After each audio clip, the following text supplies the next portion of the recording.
Доброй раницы, Беларусь. Это синтезаторы речи, хотя профессионалы называют это технологией автоматического синтеза. Она разработана молодыми учеными Объединенного института проблем информатики Национальной академии наук.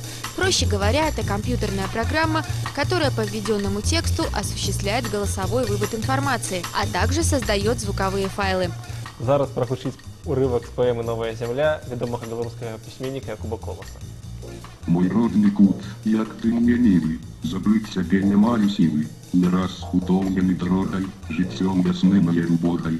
К тебе я иду, как залетаю, и там душою спочиваю. Хотите, программа прочтет вам Якуба Колоса. Хотите газетную вырезку. Можно, например, перевести из электронного вида в аудиофайл газету и слушать ее по дороге на работу. Для создания общей системы синтеза речи берется звукозапись диктора, который читает заранее созданный текст. Этот текст содержит все возможные для русского языка сочетания различных звуков.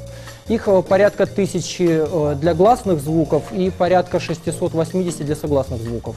Далее это все разделяется, получается вот этих вот самых там 1700 примерно аллофонов так называемых, и из них уже синтезатор собирает связанную речь.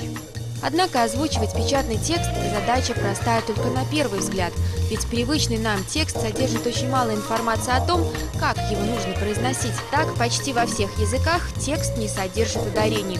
Скажем, слово «замок» можно читать и как «замок», и понять, как правильно его произносить, можно только из контекста. Калі б мы адключылі інтанацыі, гэта было б фактычна немагчыма зразумець. Калі б мы адключылі ўвогуле націскі ці неправільна іх тут расставілі, это было б яшчэ складаней успрыняць гэты фрагмент тэкста. В принципе, это есть такие тонкости, на которые мы, как люди, не звертаем увагу, когда читаем. Эту разработку в большей степени оценят незрячие и слабовидящие люди, которые отныне смогут озвучить любой текст при помощи компьютера или мобильного телефона.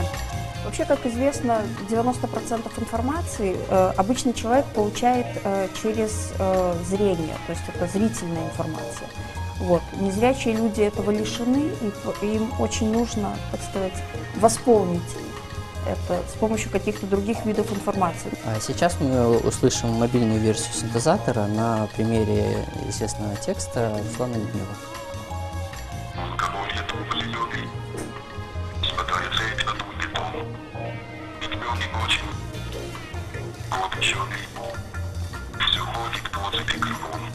Уже сейчас лучшие из дикторов говорят почти по-человечески, практически не зная усталости.